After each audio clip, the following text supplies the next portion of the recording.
us and we can stay up all night, kissing under streetlights, doing what we want to, doing what we need to do, staying up all night, everything is alright.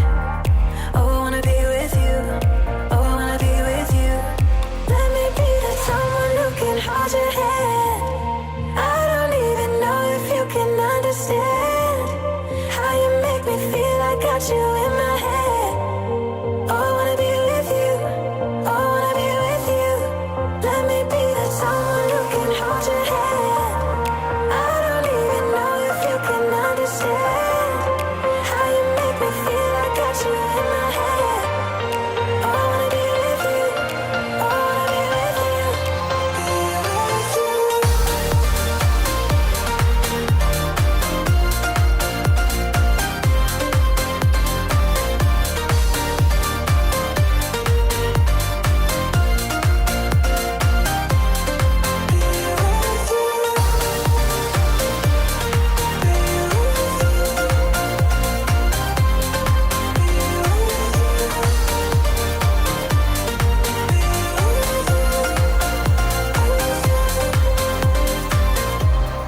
All that time away from you, I didn't think I'd make it without you by my side. Let me feel your love again, just the two of us and we could stay up all night, kissing under streetlights, doing what we want to, doing what we need to do, staying up all night, everything is alright. Oh, I wanna be with you, oh, I wanna be with you. Let me be that someone who can hold your hand. I don't even know if you can understand how you make me feel.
Welcome back to another Habs Nation Show with the hockey coach, Coach Frenchy directly for the beautiful country of Thailand on an amazing, great Tuesday night, August 15, 2023. Supposed to be quiet, suppose nothing could happen in NHL, but it's not the case because, again, Montreal Canadiens trade for the second time Jeff Petry, at least in the last 13 months for the Montreal Canadiens. We're going to talk about the Montreal Canadiens, of course, the transaction between the Detroit Red Wings and the Montreal Canadiens. I want to like to get your reaction about that trade. I'm going to give you a little bit more information when I'm thinking about that trade for sure. We're going to talk about a little bit the Atlantic Division, what they look like, the best team for the upcoming season, the worst team move during the off-season. And that's what we got tonight, guys, on this great evening of the Tuesday night. But I'm not alone. What are you talking about? Yes, he's back. For a long time, we did not see him around, I think at least 3 months, but he's back in the house directly from Nashville, Tennessee, where he got now a new house in this area.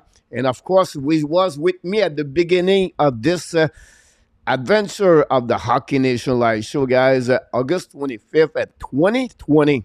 Already 4 years this happening. He's back in the house, but we have something special for him. What are you talking about, Coach? Let's see what we got for him before we start, guys. I think I'm right. I will see I'm right around. But I look like if I can find it, guys, it's going to work. Because I believe, I think I'm right, but he will let us know. Happy birthday to Michael DiVillano back in the house. His birthday today on the August 15, 2023. Happy birthday, Michael DiVillano. Wow, thank you. It is my birthday. You're right. happy birthday, happy birthday, happy birthday to you. Here we go. Turned 37 years old, Mr. Michael DiVillano. Yeah, 13 years ago. Welcome back, Mr. Michael. How you doing? Great. I'm sorry I've been away so long. I didn't realize it was that long. We had the NHL draft. That was really busy. We had our WHL draft, of course, before. And then lots of moving around for us. So it's been a very exciting few months for me. I'm sure it was really busy for you. For the people maybe not know, we have a lot of new people, Michael, pop up the evening now. And maybe some people don't know really who is Michael DiVillano. Michael DiVillano is director of the scouting of the team Everett Civil Tips in the WHL. Hopefully I have the right title for you. Maybe I'm wrong about the title. But it looks like it's the same. I'm sure that's pretty much what you're doing for them. And he cover all the young players, like between 14 to 15 years old. That's right. Yeah, in the WHL, we draft the bantam year. I cover from Minnesota to California, so I'm the head U.S. scout. And we drafted 2 really good players this year, which I'm excited about, from the Dallas Stars Elite. So we're looking forward to having them in training camp, and I guess we'll see what happens after that. And then I was really fortunate too. Like, as you probably know, Olin Zellweger is drafted by the Anaheim Ducks. So I went to the Ducks development camp and watched Olin. He's such a good player, Pierre, at that level. Like, it's going to be very soon that you see him in the NHL. Funny story is one of my Nashville compatriots is Ryan Getzlav. So I see Ryan when I fly back and forth because he lives in Nashville now, but he's working for the Ducks, like in a development role. So we get to talk in the airport about what's going on with the prospects. It's kind of fun. That's awesome. Of course, Nashville is a nice place to live around, and hopefully you're going to have the time to go to Bridgestone Arena where the Predators play. We know they have a new general manager, Barry Trotz, first year after a couple of years with David Boy. Yep. And they have a new coach, Andrew Brunette is the head coach. His new staff management, new players, is a team still maybe try to figure out everything. They lost a couple of pieces of the puzzle last season, but they still have the core. Talking about Forsberg, of course, Hosey as the defenseman and the goaltender is Rose. They still have a couple of great pieces of the puzzle, but again, I think they're missing a couple of players maybe to have a possibility to make the playoff. I think it will be really hard on the Central Division, of course, and plus the Western Conference with other teams like Vegas, Colorado, and many others. Tonight, we're going to talk about the trip between Detroit and Detroit, but before that, Michael, we're going to welcome everybody very quickly, not one by one, but so just hi to people pop up. First of all, RJ Calabo is in the house. RDP from Newfoundland is in the house. Followé par Luciano Graziano, modérateur de Hockey Nation Show. Welcome back. Nicolas de Goubibono from Sherbrooke, dans la région de Québec. Il est de retour avec nous ce soir. GP16, welcome back. Thanks to be with Hockey Nation Show and our top co-host of the Ab Barbecue Show every Wednesday night with Marco de Larabie. We'll be back tomorrow night. And Rabinov, welcome back in the house. Jacob Murray, welcome. Thanks to be with us tonight. Ronwood Kings, another moderator of Utah, is in the house. Gary Cournoyer directly from the driver of UPS in Montreal is in the house. The Roadrunner, welcome back. Claude Richard from Ottawa is in the house tonight. Glad to have you aboard. Then we have Mr. AK directly from Edmonton area in Alberta. Thanks so much to be with us, AK. What about Eric Knight? X is in the house. Welcome back, Eric. He was here last night. Thanks to be with us, GP again. Do I have other people that pick up? Or your neighbor, Mr. Markle Sharks is in the house, living directly in Nashville. Micro Love Sharks is in Nashville. Oh, really? Yeah, we live over there. Is this Sif or Sif? I'm not sure. Is can I see very well on the high and L is very difficult to see that. Sylph. Welcome back in the house. Thanks to be with our Canadian show. Sorry if I screw up your name. Nicolas said happy birthday from Jacob. Nicolas, great to hear that. And then Enatav said to you, we miss you, Mr. Michael. And then we have a couple of people tell us about Linkstrom, bit what you expect when we talk about this. Luc Laperson is in the house. Welcome back, Luc Laperson. And John Garage is in the house. Thanks so much to be with our Canadian Live show. The Lounge Gardien, mon Luc, is in the house. And thanks so much, everybody, to be a part of the show. Thanks to be with us. And don't forget to click on the likes. If you have any question, please don't forget to put the letter Q in front. So, Michael, you have a chance to talk you for 60 minutes with Michael. Sure. So, any question you want to get about anything about prospect NHL and WHL, WHL, whatever you have, please don't hesitate to ask this question for Michael. We don't have Michael all the time, but we have him. That's great talking about prospect NHL. But before we start, Michael, we want to sharing this with you. If I can make this happening, of course, a little bit earlier, about 6 hours ago, transaction between the Montreal Canadiens and the Detroit Red Wings. That happened a lot, honestly, two teams in the same division. Montreal trade the veteran, 35 years old, Jeff Petry, and retaining 50% of the contract of the Petry, so $235 million. And return, Detroit sent the 24 years old, the second-round pick, Gustav Lindstrom. And the conditional pick 2025, they have something about a 4-round pick with Boston involved with that part. I don't want to, but it's just a pick at the end of the day. It's not a big deal, but I would like to have your first reaction about that trade, Michael, between your Red Wings and the Montreal Canadiens. So, I mean, from the Montreal point of view, I liked Lindstrom up until last year, and I don't know what the deal was with under Lalonde. I don't think he has a lot of offense, but he showed early on that he was a good skater. He's got an active stick. He's more of like a 5, 6, 7 type defenseman, but he was reliable. I didn't think he had a good year last year. I don't know whether it was between injuries or just the coaches didn't love him. It's tricky for a player like that to get ice time, and his plus minus wasn't great, but I think he's a good, solid 5, 6, 7 defenseman that can be very reliable. Again, you're not getting really any offense out of him. I was a little surprised at two things about this trade. One was the amount that Montreal was willing to retain. So they really only cleared $2.3 million in cap spaces. I think that is a great deal for Detroit. So from that perspective, and I think Petry being a second or third line right shot defenseman that can help in the second power play unit, that's where he should be. He was overused in Montreal when Shea Weber went out. So I think it's a really good situation for him. He still has some miles to go, I think. And they've reunited him with Sherratt. So, I mean, that was a pretty important, two of the, 3 important defensemen when Montreal went to the Cup. Well, 4, I guess. That top 4 was really solid along with Shea Weber. So I think that's short term, a pretty good win. I'm kind of surprised how old the Detroit defense has gotten. Yeah, already 35 years old, You've been with the Montreal for over 9 years with the Montreal Canadiens. Remember, he came for the Edmonton Oilers to the Montreal Canadiens. After that, you see what happened last year. I think for that trade, Pittsburgh, not Pittsburgh, but the Detroit, they are looking to add a second pairing defenseman for sure. Yeah, exactly. They have Zeders.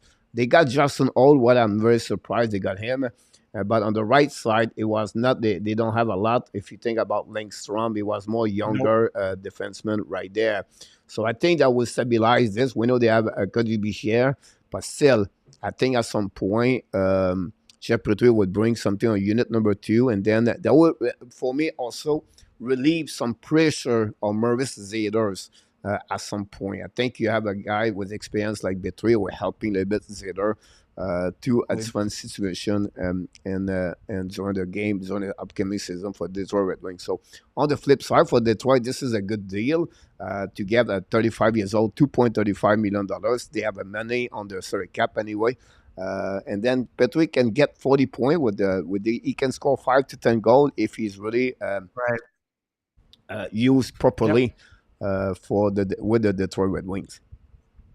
I think you look in the acquisition of Ghost Bear, Petry, those are for the power play. I think, you'll see Jake Wallman get some time with SLATER. We know Simon Evanson's going to start on the injured reserve at the beginning of the season. And you still have Ollie Mata in the mix. So that's interesting because I think they were originally looking at Ollie Mata as like a second pairing defenseman. And this puts him, I don't know, it's a lot of, there's at least 7 NHL everyday defensemen. I don't think I love Ghost at 5-on-5, but he is a specialist, right? Where he plays on his off shot on the power play. And so that's what they're really looking at. Like they want to figure out how to score more goals. So it's definitely interesting. I mean, I think it's the Justin Hall thing. I don't mind Justin Hall. Like I think that he gets a lot of criticism in Toronto, but he's a big defenseman. He's got okay, ability to exit. He's not perfect, but he's a big guy that I think can log 14. My only concern about him, Marco, this is a lot of money, 3.4. In my opinion, he's a third pairing defenseman. Like he's a bottle player, like between 4 and 5, more like a 5, in my opinion. But you gave a $3.4 million at that level. That's a little bit high for money for him for 3 years contract. That would be my only Eisenman move, couple of move where I don't understand for the last couple of months. I don't understand a couple of them. I agree with you. Like, Andrew Kopp at 5.6 on with 4 more years. You got JT Compher at 5.1 for 5 years. Like, those are, to me, are guys that are really third line guys. Like I think Compher really struggled to fulfill the second line role in Colorado, and he had lots of opportunity to do that. So I mean, those are 2 contracts that are kind of weird. He still has 2 more years with Robbie Fabry at $4 million, and I really like Robbie, but the reality is Robbie is injury prone. So those are kind of concerning, right? Like he's very injury prone. They're seeing one shows for 5.41. So, and the Hall is 3 years at 3.4, which I think I agree with you is high. You already have Jake Wallman, who went from being an AHLer to making 3.4 million over 3 years. So they have a lot of salary tied up in kind of middling guys that don't have upside. And I wonder how tradable they are. But I think they still have $6 million in cap space. Yeah, they have a $7 million right now. 7. Okay, so they're. Oh, sorry, $6 million. It is 6, yeah. So they still have a couple of months over there. The only thing for me is like we comfort. But on the flip side, they did very well when they got Costin. I think Costin is a really good down. And then Daniel Sprong is another one they can add. They got Fisher, where is a guy that player can be a bottom 6. We did not play at the same expectation you was expect. But at the end of the day, I think pretty good. The defensive, I think we have a better puck mover. At the end of the day, when you have Colbichier and Petry now add with Zeders, that would be just my concern about this. Where is going to fit Edvinson? Maybe they are thinking he's not ready yet to play one more the beginning of the season with the Detroit, because now they have, Mata. He's injured. So it'll be really interesting to see about that for sure. We have Simon Edvinson starting the season on the IR, Pierre. He's injured, so I don't even know if he'll be at training camp. Yeah. There'll be another place to watching about this. Anyhow, we have a few people knock the door. We have Dan Asham. Welcome back in the house. Thanks to be with our Canadian show. A lot of question happening. John Garage, we talk about you. We have Joel Daigle is in the house. We have William McClary. Welcome back in the house. John Gregor for Boston is in the house. The Habs Nation is in the house. Thanks so much to be with our Canadian show. We have a lot of people. Carlo Casella, thanks so much to be with Montreal. Will Montreal make the playoff this season? Will be interesting to see that. Then we have a couple of people in the chat. Luke from British Columbia is in the house. A lot of people. Don't forget, guys, click on the likes. That'd be awesome to see that. We're going to see what we got, guys, in the chat. For the Montreal Canadiens, so Detroit, they got, honestly, Gustav Lindstrom and the 4th-round pick. Give us a little bit more information about Lindstrom. For the fact, he's 24 years old. He scored 1 goal, 8 assists, I believe, last season. What do you feel about is a right shoulder for the Montreal Canadiens? They don't have a lot right shoulder. I think this is a good move for them at some point. To get a right shoulder, 24 years old. It's a bit like Kovacevic they got last season. I give them security for that. And he carry on only a contract at $950,000, I believe. So what do you think about Lindstrom? I think what I was saying before is that you're not getting any offense with him. He's more of a defensive player. He's more of a positional defenseman. I think he's a good skater, and he's shown in the past he can be reliable, but he has no real offensive instincts or upside. So as much as we worry about whether he's a right or left shot, he doesn't contribute offensively anything. It's really unusual today. So I think that was probably the thing that held him back under Lalonde. But defensively, he can step in. I think he can be very reliable. But you're going to play him more in a PK role or a 5-on-5 role. You're not going to play him on the power play ever. Yeah, honestly, that will help him for me. Two things about that, can he be on the? I don't know if he has to be on the waiver at draft 21. To clear, he probably does. He's 24, so I think he might. He was drafted and he started the year I at think 21 years old. Yeah. He has to clear. 21 years old. If you play your first year, I think you have 3 years, 5, 4, 3. I think he is right now this year. He's under the cap of the minimum. It's 155, but it is maybe not because he played for 4 seasons now in NHL. At 21 years old, I believe you are done. Oh, you're right. After 3 years. So he's going to be, honestly, a waiver about that. That will help in a Laval Rocket if you have to go there. We know this is shaker in case if Justin Barron or Kovacevic have some kind of problem behind Savard for the upcoming season. So it will be interesting what happening. I don't expect too much about him. 1 goal, 7 assists, and 8 points last season. 123 game, I believe, he got in NHL. 128, you have a 25.2 goal and 23 assists. Unfortunately, a 38 overall pick from him. It did not turn around to be the expectation for the Detroit Red Wings. But what's good for Montreal? And return guys, again, the purpose of that, they got a lot of things behind that. If you think about what they did with Jeff Petry a year ago, they trade with Rand Poland, they got Mike Madison and the picks. And then they trade again for Jeff Petry. They got a second-round pick. And they let go Mike Hoffman and Rand Pitlick with no retaining money, plus Casey DeSmith and Nathan Legare. And then after that, they turn around. They send Jeff Petry, and they get another pick plus another defenseman, right defenseman. They could try to maybe develop him. Worst case, they will maybe send him at Laval Rocket. For me, again, this is a great where Ken Hughes continues to delivery what he expect. My only surprise is retaining 2 years contract at $2.35 million.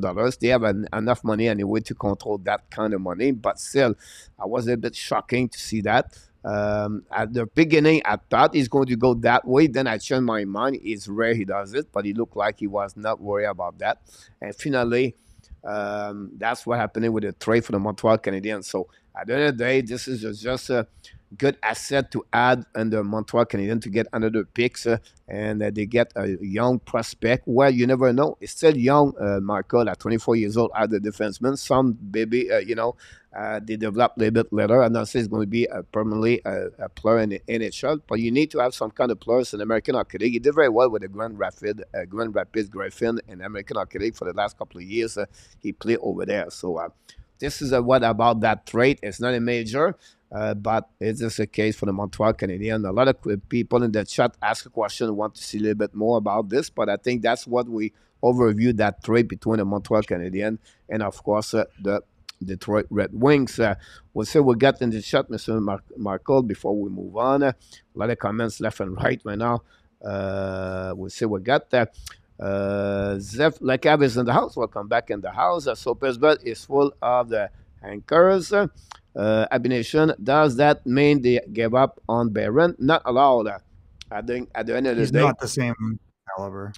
Not at all. Justin Barron, it just is a waiver exempt, so he's going to be. If you don't have a really bad camp like he did last season, they can return him over there, and it'll be fine. It would be that's no problem with that. It's just another right defenseman security in case something could happen.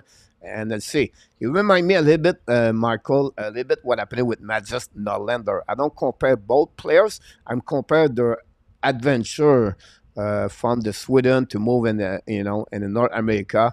What he was really good hockey players, by the way, when they play in the Sweden Hockey League. Norlander was really an offensive player, really great quarterback on power play, can move the puck, really transition the puck, but he never reached his full potential in NHL, unfortunately. Another second round pick, I believe, for the Montreal Canadiens. A little bit what happened with Lindstrom. Can you give me a little bit like what has been the problem of Lindstrom? To is this his adjustment? Is it the speed? Is like what is missing honestly for Lindstrom? He has zero offensive instincts. He'll make an outlet pass and he doesn't really have a good shot and he's not a playmaker. He just honestly is like he's a good transition defenseman. He's reliable one-on-one and he's more a softer guy that's not going to be a hard physical guy, but he's more positional. So he's kind of shut down, but he's not going to shut down your top pairing. He's going to end up or like your top players. He's going to be a guy that you put up against the third and fourth line. Yeah, people ask the difference between Lindstrom and Kovacevic. Is it an upgrade? Not really, in my opinion.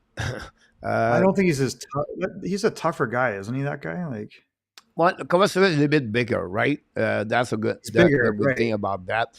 I would say maybe Lindstrom is a bit more the puck mover compared to Kovacevic, but it's not like a really big upgrade. Like, oh my God, he's going to maybe scare Kovacevic to No, lose they're his different. job about that. For me, I see more like a security in case if he does not work with Barron or one of the players is hurt on the right defenseman. That's the Yeah, he's situation a about five, that. 6, 7 Pierre. Like Justin Barron has the ability to be a top 4 player. Like that's a right shot defenseman you can put on the power play. Like Justin Barron has a really good package. I've always liked him, as you know. Like I don't think that's a good comparison. The Kovacevic, I think is how you say his name. He's a big guy. He's from Merrimack, right? That's the college player, but he's like an Ottawa kid or something. So I know he's big. I don't think that they're the same type of player. My feeling is you're just getting a guy that's reliable defensively to plug in if you have a hurt player or if you have someone that's playing erratically. But you're not going to get any offense out of him. I think he's like a 12 to 16 minute guy. Honestly, you're right about that. I think the player could be a little bit more concerned. It's not Kovacevic, but more like Whiteman. At the end of the Yeah, day, yeah. I If think Weidman's Whiteman right driving now. you nuts. I'm sorry. Yeah, I mean, listen, Weidman is on his best night definitely better than Lindstrom. Yeah. But on his worst night, he's pissing coaches off defensively. So that's when you could probably put Lindstrom in and calm things down.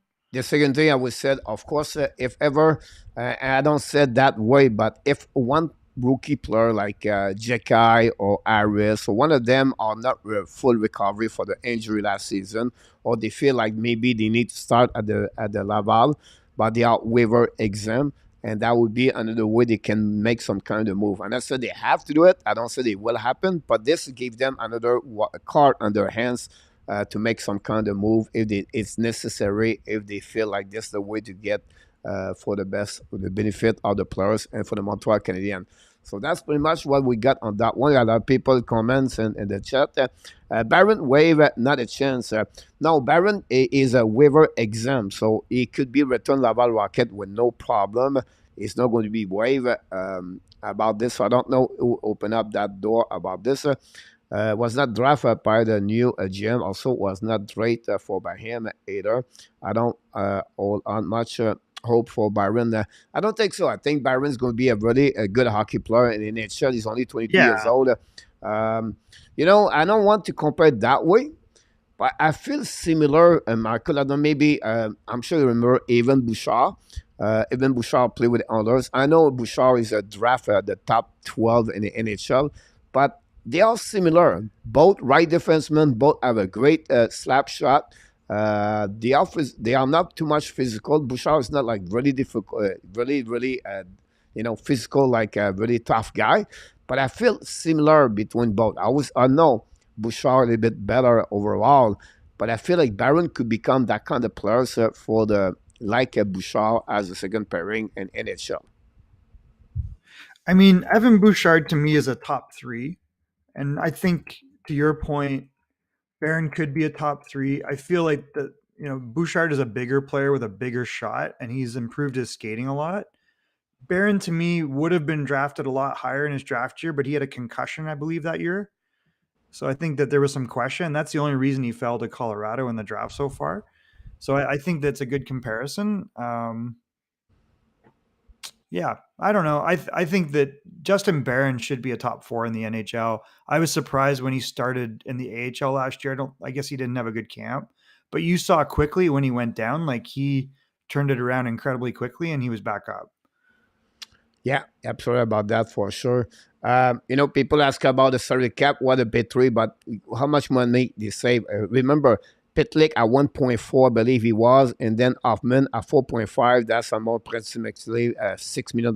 Maybe Pitlick was 1.1. Sometimes I'm confusing with RHP. Anyhow, and then you drop the salary of Petry. It's $2.35 million for this season. So they save about approximately $3 million for this year and next year. Obviously, they're going to increase it, but the salary cap is increasing. So at the end of the day, Petry is a great move for the Montreal Canadiens. They got a second-round pick in return, so that's a good thing about that. A lot of people in the chat, Jake McEnway, Mr. on top, Michael said, R.I.P. Bobby Bond, 86 years old, passed away today. Terrible. The story about Bobby Bond, if you remember, it was in 1964, I can recall it, maybe the year I'm wrong. He played game number 6, and he scored a goal in overtime, and he broken his ankle.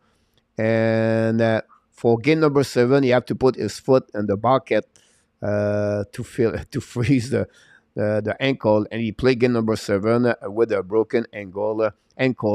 And I think it was his ankle or his leg. I think it might have been his leg.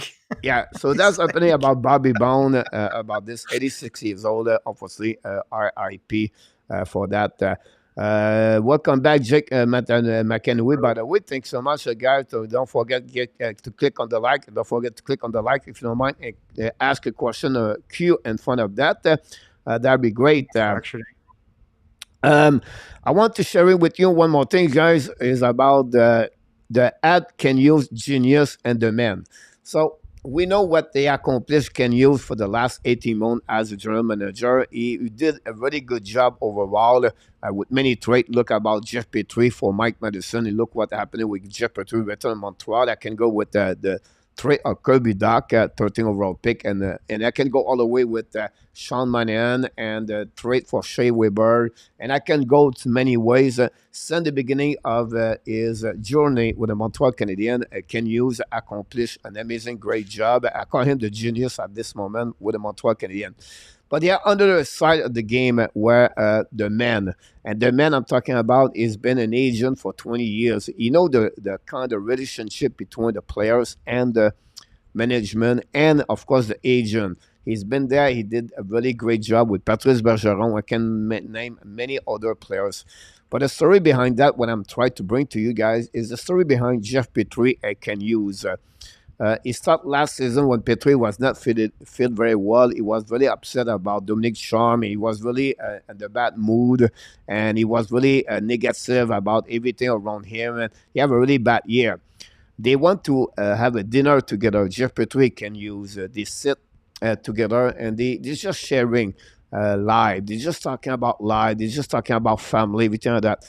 You see a little bit change about Petry. Then he come back with Martin Saint-Louis when he got hired. Have a really good 2 months with the Montreal Canadiens at the end of the season. And then they trade Jeff Petry to Pittsburgh. We know we have a clause, everything like that. So let's go back now forward at this year. He got traded again.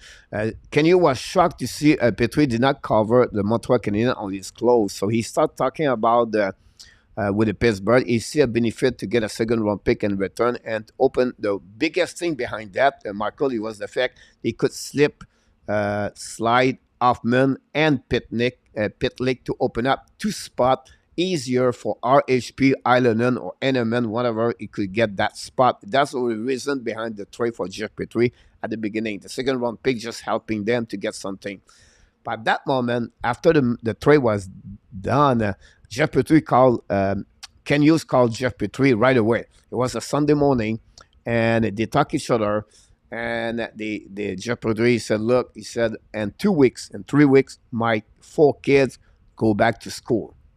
And I just want to know what it will be the plan for the Montreal Canadiens. What is the plan? He said, look, Jeff, I will do my best to trade you before the school start, and I will try to require what you're looking for. And they really talked that way, and he did it again. Can use delivery exactly what he said.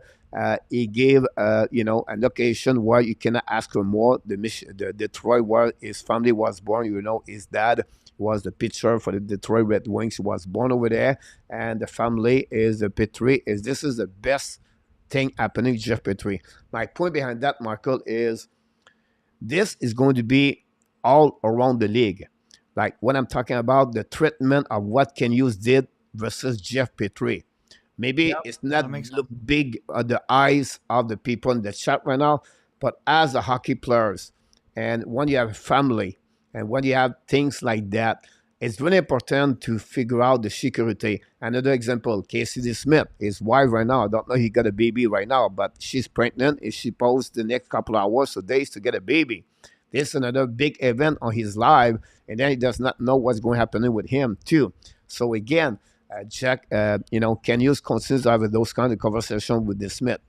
Behind that, Michael, is like when you have a general manager is really there for the players, and want that kind of culture they want to build behind the door, and to get from the top of the management, act that way. They serve, they love, they share, they care about the players.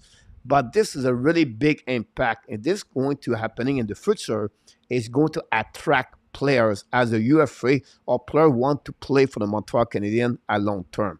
That's the reason my conversation with you about that one over there. And I feel like Ken Hughes did a very good job. I don't know what you thought about the performance of Ken Hughes since he got hired with the Montreal Canadiens in February 2022.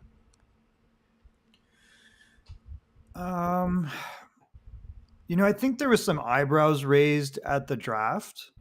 So I think when we were in Nashville, there was a little bit of surprise about Reinbacher. So there was some surprise about that. He's obviously worked to clear salary. I think a lot will depend on what happens with Slavkovsky. Does he end up becoming Pavel Zacha, or is he more like Svechnikov? And that'll be, where he'll kind of hit his bread and butter, right? I think he was given an imperfect situation to clean up, and he's done a pretty good job of that. There's no superstars. I mean, there's Cole Caulfield. I think the Martin St. Louis move was very, very astute, to make that move and bring in a guy that really hadn't coached in the NHL before. And frankly, I think has done just a phenomenal job, particularly developing Caulfield. The Kirby Dach trade is phenomenal to me. I think that's going to turn out to be something really, really positive for the team as long as Kirby stays healthy. So I don't know. I think overall he's done a really good job. I think the long-term proof will be, does this become a playoff team again? Who's going to man the pipes? There's still questions obviously in that roster, but for the stage that they're at, he's made all the right moves. Yeah, absolutely about that. We'll be interested what's happening with a couple of, first of all, a couple of people knocked the door. Mr. WSC is in the house. Welcome back. That would be great. We're going to go, guys, a little bit about on the Q question we got there, Michael, and I will see what we got there. And Atap said, tell us about Linkstrom. We did that one over there. As a Detroit fan thought on the getting a Petry, real deal, we just talked about this, Michael. Michael, and I'll ask you this: what is Yzerman thinking about acquiring Petry? Does not really fit the growth trajectory of the Detroit. I will resume that question with what's the plan? What do you feel like Yzerman tried to accomplish now? I feel like since last year until last summer, I feel like Detroit Yzerman was on the right plan. And then he signed last year David Perron, Ben Chariot. He traded for Willie Husso. Then he got Andrew Kopp. Maybe missed a couple of players right there, but this is pretty much what he did last season. And then during the trade deadline, they gave up Perduzzi, and then they trade Vrena for almost nothing. We know the trade for Manta. And then finally, you got Ronek go to Vancouver Canucks for the first pick. So, um, give us a bit what as a fan of the Druid, what do you feel about who he is right now? We know this summer he got comfort, like you mentioned earlier, Justin Old, Jim Rimmer, and maybe I missed one right now, but we know already like Sprawn and Costin, but the Yeah. biggest name is comfort, honestly, and could be Sheer. I think a lot of people like, obviously, I think the Lucas Raymond draft pick is probably the first big move he made, and he has integrated the young players that they had, so that's happened, which is nice. So I think you see Rasmussen in the lineup, you see Jonathan Berggren and his capabilities. Lucas Raymond is the potential for upside. The Alex DeBrincat deal will prove to be like a win. So that's somewhat of an upgrade. Perron played very, very well for this team and provided skill and leadership they didn't have. So that's proven to be a win. I think the Klim Kostin and Daniel Sprong moves will prove to be inexpensive, productive moves. I really thought Michael Rasmussen developed, so there's a lot of credit to the Detroit Red Wings development staff. We see, the Moritz Seider and Simon Edvinsson draft picks have really, really turned out. Edvinsson will start the season injured, but you could see last year he looked like he was in outer space at the beginning of the year, like he was not ready for the NHL defensively. And by the end of the year, he looked like you were kind of like salivating a little bit, like this is Twin Towers of future with side. Oh no, free. Yeah, Sorry, 2+. Yeah, go ahead. Sorry, I think my internet's freezing. Is it? That's fine right now. Sorry about that. So I think I don't love the Andrew Kopp move. I don't love the JT Compher move. I think that everybody wants more upside. Like you've got a number one center, frankly, that it's weird. Like if you match Larkin up against other teams, I don't feel like he's a number one center. If you matched him up against other teams' second line, then he'd be better than them. So he's a weird position. Like he's been a very good captain so far. We know he's fast. You lost Tyler Bertuzzi, which, weirdly, he could probably score just about as much as DeBrincat in a good year. Well, that's a great point, Michael. You said that, it's DeBrincat de Bertuzzi. Maybe you're going to get a score of 40 goals per year. I think Maybe. that's a good move at the end of the day. What he got in return too, that's a good move. That one. For sure. Yeah, and Kubalik was not loved by the coaching staff. He moved up and down the lineup. When he was on, he was really effective, and when he was off, it wasn't great. So I think what he's done on the defense is he made them bigger. He has more options on the power play, so it should improve the power play, which is where you're going to win or lose games. And he's got two guys that have made it to the Stanley Cup final. And I think with Sherratt and, well, I don't know, did Ghosteberg go to the final? No. Is it not David Perron won the Stanley Cup with the and David Perron? That's on the forward line, right? So I mean, I think you've had, I think the Husso move was very good in net. He brings in James Reimer, which is going to be great some games and horrible other games. So but it's probably an upgrade over the backup situation they had last year with Nedeljkovic and with Hellberg. So I don't know. I think they're just biding their time. They're waiting for Simon Edvinsson. They're waiting for Kosa to turn into something. I think it's going to take time. And then, the other guy that is still in the mix there is, they got two draft picks. So they got Marco Kasper, who, again, between Kasper and Nate Danielson, when I asked our coaches, by the way, about the Nate Danielson, move, they go, we would rather have Nate Danielson any night than Nelson. I think that was it, right. So when you look at the other players that he was drafted ahead of, they were like, absolutely, we love Nate Danielson. So that was the answer in our coaching staff. He's a big body. He's going to play two ways. He's kind of like a mini Ryan O'Reilly is the way they described it. So, I mean, for me, that's a good upside, but it's not flashy. So I think what we're lacking is that real superstar appeal that people want, right?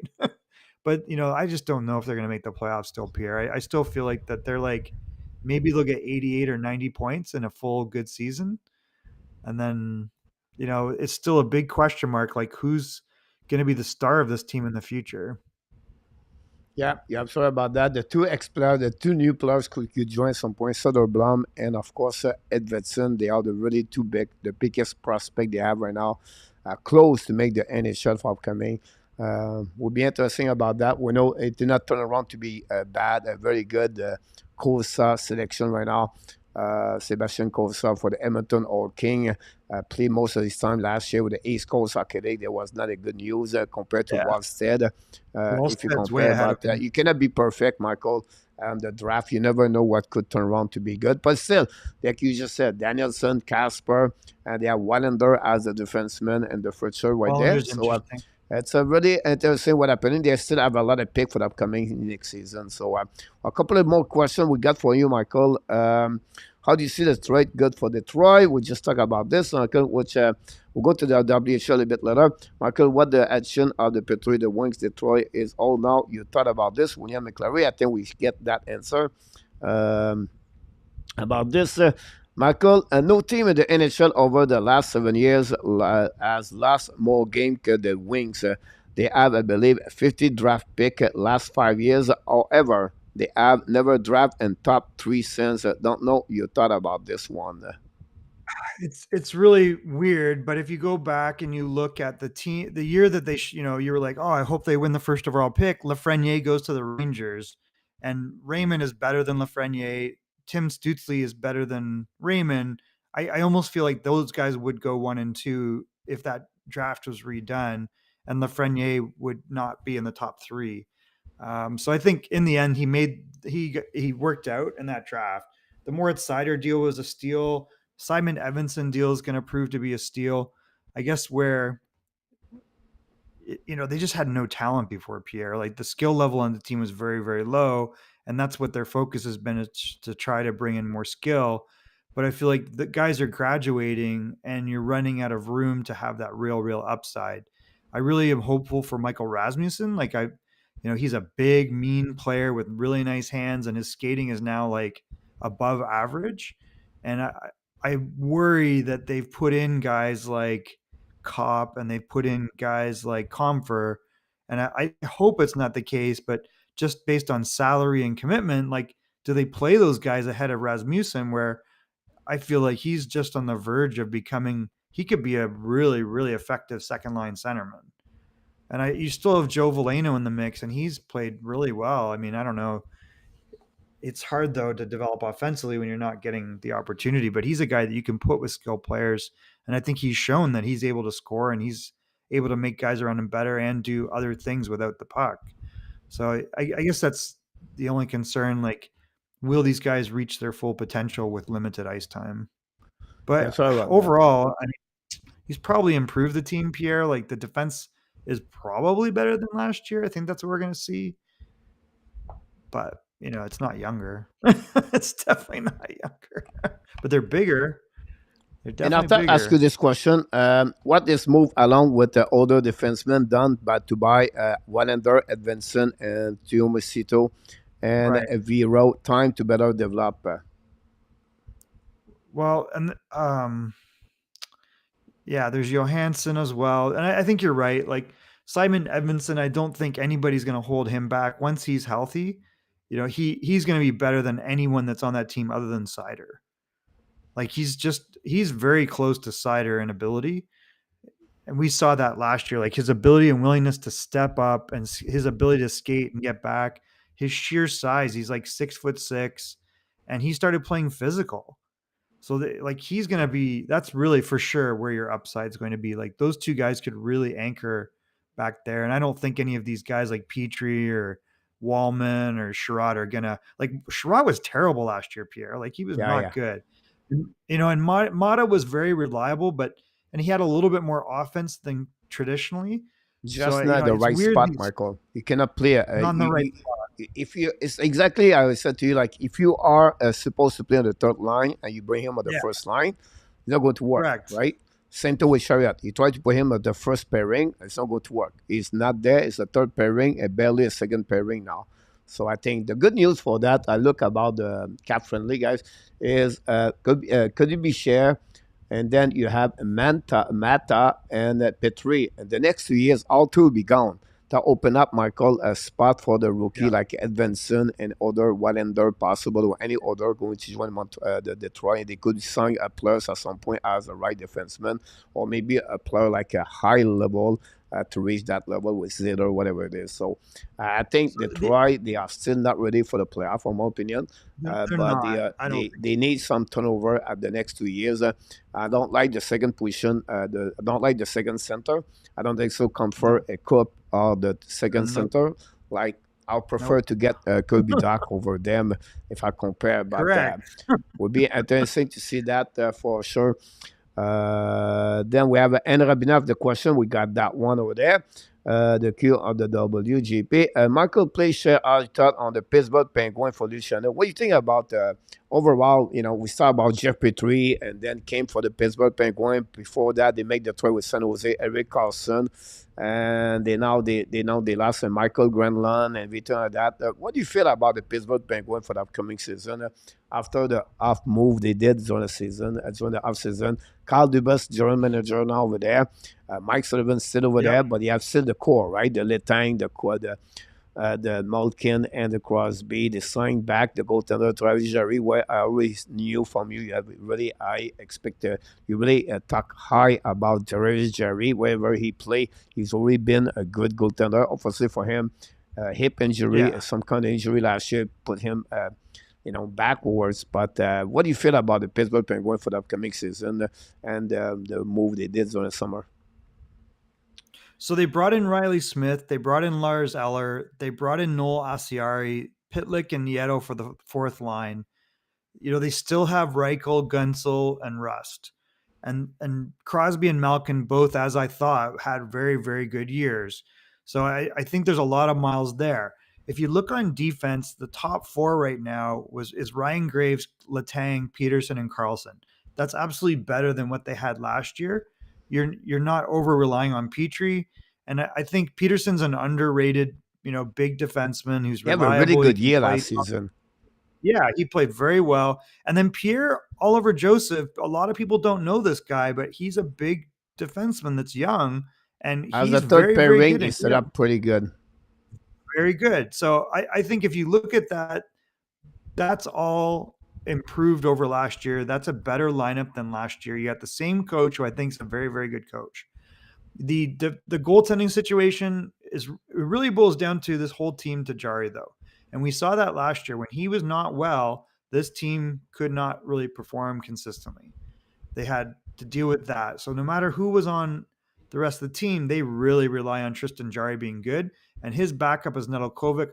I think that is a lateral move from Casey DeSmith. Like, Casey DeSmith has actually shown that he can steal games, and Nedeljkovic is very erratic. Like, he's very athletic goalie, which does not work, and he's not a big goalie. So, so I feel like, my internet is driving me nuts here. The biggest problem, Michael, is really because they lost Guenzel for the next couple of months. Is Gunsel out still? Guenzel will be out for at least 6 months with his tendon and shield injury. Right. So that's going to be terrible. He's a very, very underrated player. Even when Crosby was out, like, he's a very elite offensive player that people don't really think about. So I don't know. I think that'll hurt. But overall, you've got to say Dubas has given them a better chance to win. Is that enough to win a Stanley Cup? I mean, Jeff Carter's still in the mix. He seems like he's over the hill to me. Like, it's a team for me. Is a team for the mix for the playoff spot. I don't say they will, but I think they're going to sneak in. If they can hang in there, Michael, for the first 50 game, with about 6 points behind the spot, whatever it is, without Guenzel, and then Guenzel show up, I think Carl Dubas can make some move at the trade deadline and then pick it up there. But the team is not. I don't think so. They are a team to win the Stanley Cup or a contender right now, the top 10 in NHL.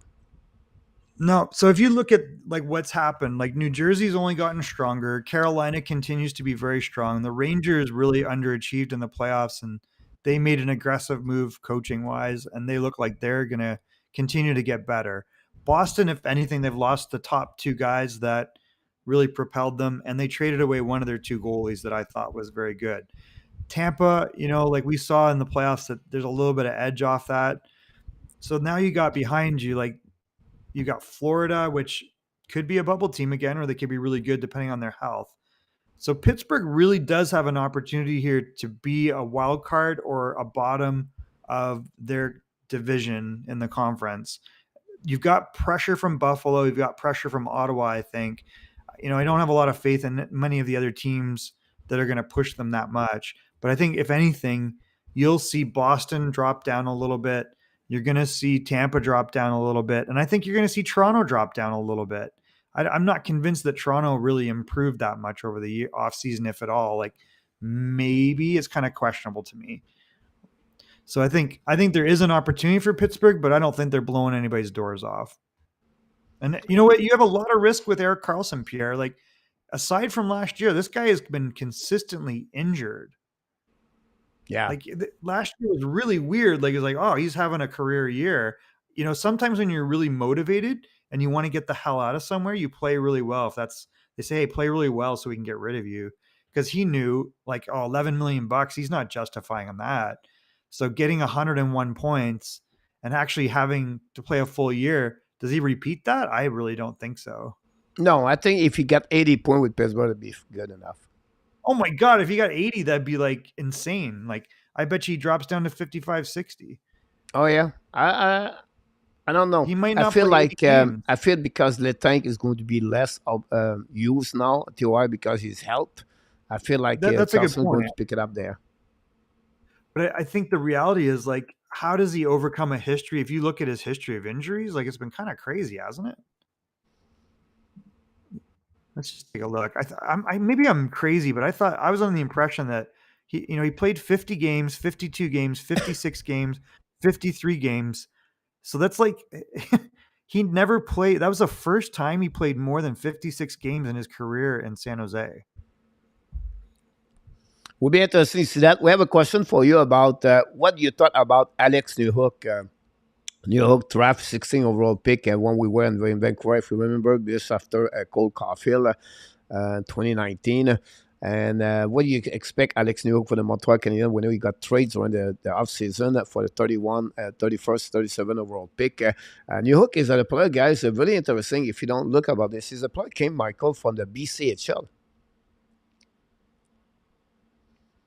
Yeah, he played for Victoria Grizzlies. It's weird because he was also in the Ontario League, but he's from St. John's, Newfoundland. So he moved to play hockey, basically. And he played on that kind of little semi-infamous line at the World Juniors along with Dawson Mercer. And we've seen what a great player Dawson Mercer has turned out to be. I just wonder, I think he's a little bit softer than you would have liked. He's got a good skill level. I thought he had decent production last year, but you saw in the playoffs, like he's not a big guy. He's like 5'10" maybe. And I think he did really poorly in the playoffs. Like I don't think he got any points at all, maybe an assist. So I think that was the big concern in Colorado. So what does he become? Like he might be a 15 goal guy. That might be it. I don't know if he ever gets beyond that. If he gets to be 20, then that's great. And I think it's really questionable if he ever gets beyond that. You know what? Sometimes player like him, where you could become at some point a player like Gogliano.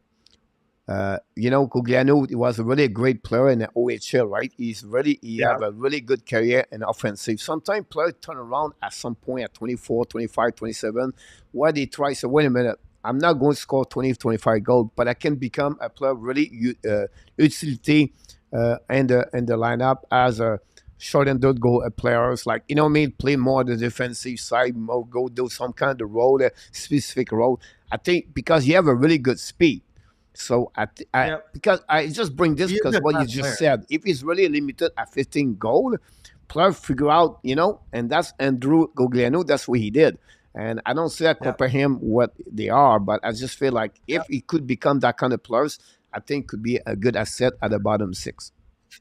It's tough though. He's kind of a softer guy, Pierre. Like Cogs was always like very thick, and he's like short. He's like 5'9", but he was very, very stocky. And you're right. Andrew like adjusted his game so that he could, be that energy two-way guy and maybe contribute on the PK a little bit. It was obvious that he wasn't going to be a high end octane offensive player. Alex does have a good motor. I just wonder if he can. It's a good comparison. Like, in order for him to stick around, I think he's going to have to develop that side, and he's going to have to develop his body physically. Awesome. The next question is about the Boston Bruins. You thought about the fact they lost David Gretschek, and of course Patrice Bergeron. What are your expectations of the Boston Bruins for the upcoming season? I mean, I think they'll be a good team, but they're not what they were going to be last year. I mean, you had two elite players that were kind of like knew they were on the edge of being done. We already saw Krejci had left. So now your top two centermen are Pavel Zacha and Charlie Coyle. I mean, Pavel Zacha to me is not a great centerman. He's a better winger.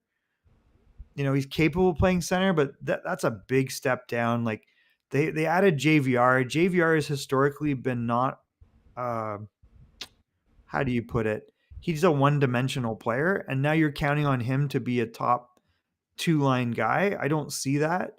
Pasternak's the star there. Brad Marchand's still a star. Jake DeBrusk has carved out a career, but I just don't. And they've added Milan Lucic. The Bachfist move will help them on the third, fourth line, and they're counting on Morgan Geekie making this team. And I just don't think, again, that's not a big offensive creative player. So I just think that they're going to have to drop down. I think that they'll still be competitive, and maybe they still have kind of fumes from the prior year. But they had a very early exit in the playoffs. And I just feel like that they're a candidate to maybe drop down, and maybe they are on the bubble.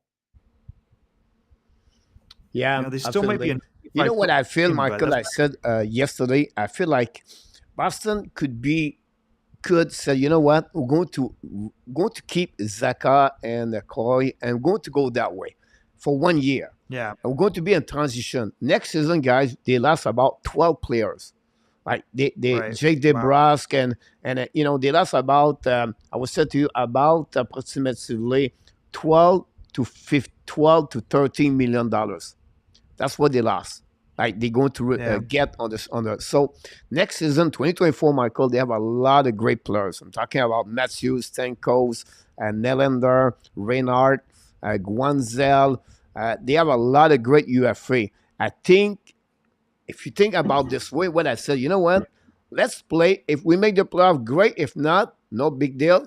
Next year, go get at least one or two player like I just mentioned to you, and that will quick turn around. They say Marchand, McEnvoy, the goaltender, and they have, of course, Pastrnak. So I feel like they could be that direction, and not spend your card. You don't have a lot, like Lizelle and the other draft. They have a few of them to get Sheffley and or Langstrom to try to hit right away and say, you know what, put this on the hold for 1 year. That will be my suggestion of what I was thinking about with the Boston Bruins. I don't know how you feel about that. I don't see that they have a strong system, and I don't like, as far as like young players coming up, I can't see them attracting like a top superstar type player like an Austin Matthews. Like, I think that there are a lot of question marks. I like Marchand, but he's also not young, like he's getting up there, but he still has a lot of miles in him. But I just don't see how you're going to replace Bergeron. I don't see, and Krejci is so underrated. Like, when they didn't have Krejci, they were a very different team. And Charlie Coyle has never been able to play on the second line. I don't see how Pavel Zacha is going to be a first-line center in the NHL. Like, it just don't make sense to me. Like, he's been more effective on the wing, if anything. So I don't know. It's a little tough to see. I think they're going to have to drop down. I just can't see it. I like their goaltending situation. Like, Swayman and Ullmark are good. But man, they had a really early exit in the playoffs. We'll be interested to see what happened. Marco Larabé is in the house. Welcome back. He loved your chair in the background, by the way, he said to you. Thanks. Yeah, Anything you know about the son of George Larac for the WHL? Do you know about Larac's son or not? I don't know anything about him, but I'll ask our guys if they're aware of him yet. Okay.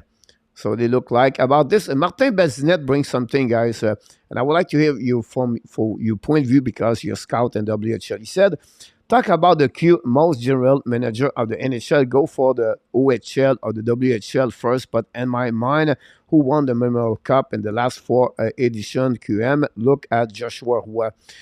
What do you feel about that? The Quebec does not bring a lot of NHL player in the future like there was in the past. What make them where they at now? What's the situation? What do you feel, or from your point of view, and for maybe what you hear from you from the other scout, and maybe from what you hear from the NHL people you talk about with them during the season? I don't know. I think this goes in waves, but I think generally there's been some crazy talent. Obviously, when you have a guy like Connor Bedard playing in the WHL, and then you have like, Olin Zellweger coming in the WHL, you have like all these players that are high skilled players, and they are key players on, like on Team Canada. I think that's a big part of it. So I think you're seeing a lot higher skill players come out of the WHL, and they still play in a pretty tough league. So I think that's a big part of it. Ontario obviously has a ton of talent, so the depth of talent is there. I'm not sure if there's like a bias towards the Q. I don't see that, but I do think that generally it's not always seen as tough a league to play in. But they've had success on to your point, in the Memorial Cup. But I just think individually, like, is Jonathan Waugh like an exciting talent, or do you look at, we got Berkeley Catton coming up. Like, you've got players you get some really high end players coming out of the W. So I don't know. I'm not sure if I see that. Like, you're going to see that kid out of Perec coming out of Saginaw in the OHL. Like, if you look at talents like that, you really go, I don't know if I see that coming out of the Q. Yeah, absolutely about that. We want to welcome back Sebastian number 2 in the house. We have Maurice Robillard from Thailand is in the house. We have Kevin, big fans of the Boston Bruins in the house. A lot of great comments about this. Who do you see going first overall pick next draft? Celebrini, Dimitrov, or Elzenman, Mr. Michael? So Celebrini played in San Jose. I've seen Macklin Celebrini play a lot of hockey since he was 14. And Macklin Celebrini, if you look at any of those names beneath them, is better than all of them. Macklin's got size. He's got elite speed. He's got a very underrated elite shot. And he's an excellent, like, high-level hockey IQ and playmaker. What will he be in the NHL? I tend to think he's a first-line player. So I think that he's the type of guy that has, the intelligence and the package and the skill and the size to be a number one centerman. Is that a 100-point player? Maybe. Is he a 90-point player? But I think when you're talking about him, that's what you're talking about. Is he Connor McDavid? No. I don't know if he's Connor Bedard, but he's a very, very good player. Cole Eiserman is also a high scoring, like elite goal scoring offensive player. But I think if you look at the two, like you look at when they're at Shattuck, Macklin Celebrini is just like, a lot of pucks go through him. He can change the course of a game, and he knows when to put the puck in and when not. The flip side is Cole Eiserman could be a 50 goal scorer in the NHL. Like, he's got that type of ability. But I just don't know if he's as complete a player as Macklin is. So it just depends on what you want. I tend to think Macklin is the guy. If you're in that circumstance, you take Macklin Celebrini. Yeah, great point about this one over there. Let's see what happened here. Do you see, we just talked about that question over there. How do you feel about the Q eliminate the fighting, ban the fighting I know the WHL they have 3 league junior. The CHL have 3 league, right? The QM and the Yep. OHL and WHL. If I could be wrong, all 3 have different rules about fight now, It's all different. right? I'm right. It's so different. Listen, the reality is we don't see that much fighting. Like there are teams like, but that being said, like Seattle last year, like that team is a really, really like they are a team that's got a little bit of old school DNA in them. So if you look at like a team that went right to the Memorial Cup final, they have big guys, they have skill, and they're very willing to scrap. So when you go, there is an intimidation factor with Seattle in addition to the talent level. So I don't know. I have a hard time picturing a team that, usually Memorial Cup teams are built over 3 years. So if you're a Memorial Cup team from Quebec going up against a team like Seattle, who've shown like we had a trend of like smaller, skilled, smart, intelligent players, and those are still the players that are coming out of the league. But and then you think of what they have to deal with from, it's not necessarily they have to fight all the time, but there is that element of it. And then you go up against Quebec, like, they're taking out a lot of things in that league, and I think it's tough for me to picture players in a tougher circumstance not being more gritty, tougher players. Like we have skill, but there's also a toughness about the WHL. Now, do I love fighting? Like it's not definitely my favorite thing. Like if you see the after effect of fighting, and long term, we've seen so many people that were in those types of roles that are largely gone away, thank goodness. So the game has absolutely changed. I don't know. It seems weird to me that they're not all on the same page on it. That's all. There's not fighting in the NCAA, right? Yeah.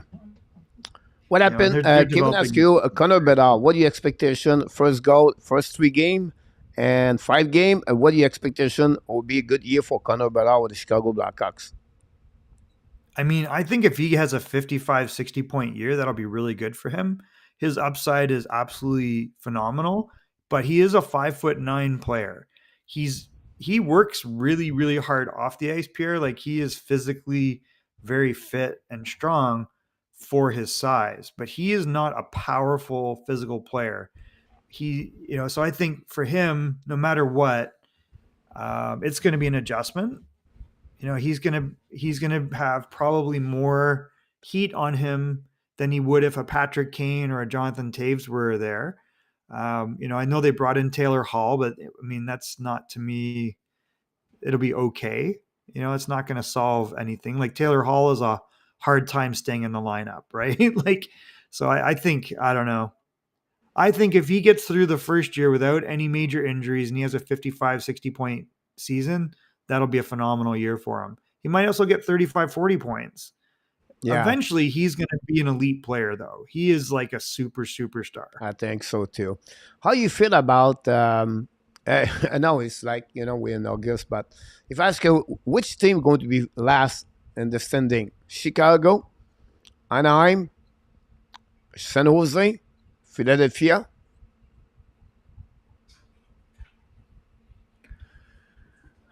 Well, I don't know. I don't know why people would say Anaheim. I think maybe the defense in Anaheim, but there's a lot of talent up front. Oh, it's because they finished last year last. That's the reason. That's the reason. Well, but they if you look at what has happened there, like Zegras, Troy Terry, the Leo Carlson trade. Oh, they get a new player. They got Kudas. They got Killorn. Right. They brought in. I understand that. It's just because they finished last. That's the reason I put them in the chat. Yeah, I absolutely don't see them being there. Chicago, I don't love. I mean, I think Chicago's built to lose right now. So they could finish last. You don't know, but I think they'll be okay. San Jose, I don't know. Let's look at San Jose, but I think they're going to struggle a little bit. I mean, a lot of people said, and San Jose in the chat, Real deal go Philadelphia, and I feel that way. It's funny, yeah. Well, my answer will be Philadelphia or San Jose. Philadelphia is a mess, Pierre. I mean, they have, to me, I just don't see what Philadelphia has. I mean, they're in a weird spot. Like if Morgan Frost is your number one centerman, you're in big trouble. Like you've got, if you look right now, it's Farabee, Frost, and Tippett. Lawton, is Couturier going to be able to play a full year? Like that's a big question mark. And Travis Konechny, like that's your top six. You know, they're saying Atkinson and Couturier will start the season. So it's all going to rely upon that. You know, Carter Hart got a little bit of help with the Cal Peterson acquisition, but he's been terrible since he signed his contract in Los Angeles. So I'm not sure if it's like a big solution. And then the defense like is really ugly. Like Ristolainen, Sanheim, Stahl. I know You they're know, not like very I good don't over know. there. That's the reason I go with the That's a Flyers bad for team. me. I think the Flyers going to get that. Now it would be They're good if they bad. can select, I know, a Celebrine or Elzerman. Imagine they got the Right. recent kid, the Mintra. I think it's Oh Dylan yeah. Trough with Mitch Cobb. That would be Oh funny yeah. to see that. For that, Well, it would be terrible if neither one of them came. yeah. I'm going to do a question very quick for you, so I let you go. It's your birthday, so I don't want you staying with me all night. But what do you think about Austin Matthews? Will look at Montreal for his next contract. Do you still believe Austin is out, or you stay with the Toronto Maple Leaf? I think no Dubas is a big issue. I think if he becomes a free agent and Dubas is in Pittsburgh, don't be surprised if they figure out a way to get Austin Matthews in Pittsburgh. I mean, Pittsburgh has had a superstar for a long time, and if your swan song, even for 2 years, is Austin Matthews with Sidney Crosby and Malkin, you just never know. So I mean that could be an oddball move. Arizona is the one that people talk about. I just don't see that happening. I think it's more likely that he goes to like a big market team. You know, is that something where is that when Detroit gets in on this stuff? Like if you look at how Detroit won Stanley Cups, they brought superstars in and they really lack that. So they need to hit a home run at some point where they clear out some cap space and bring in a superstar. So, that's a possibility. Toronto's weird, man. I don't know. I'm not loving all the moves that they made in the off season. So I just kind of think that I don't think he goes to a Canadian team, guys. I got to be honest. I just Yeah, think he I goes try to to a look big about market different US teams who they team can get him. like But Vegas. Imagine Vegas with Eichel and Matthews. yeah, I don't think so. Will be interesting about that. Thanks so much, Mr. Chicago. Again, consider to be a member of the Hockey Nation Show. Appreciate a lot. What are your thoughts on the Wings contender for the next season? And 1 minute.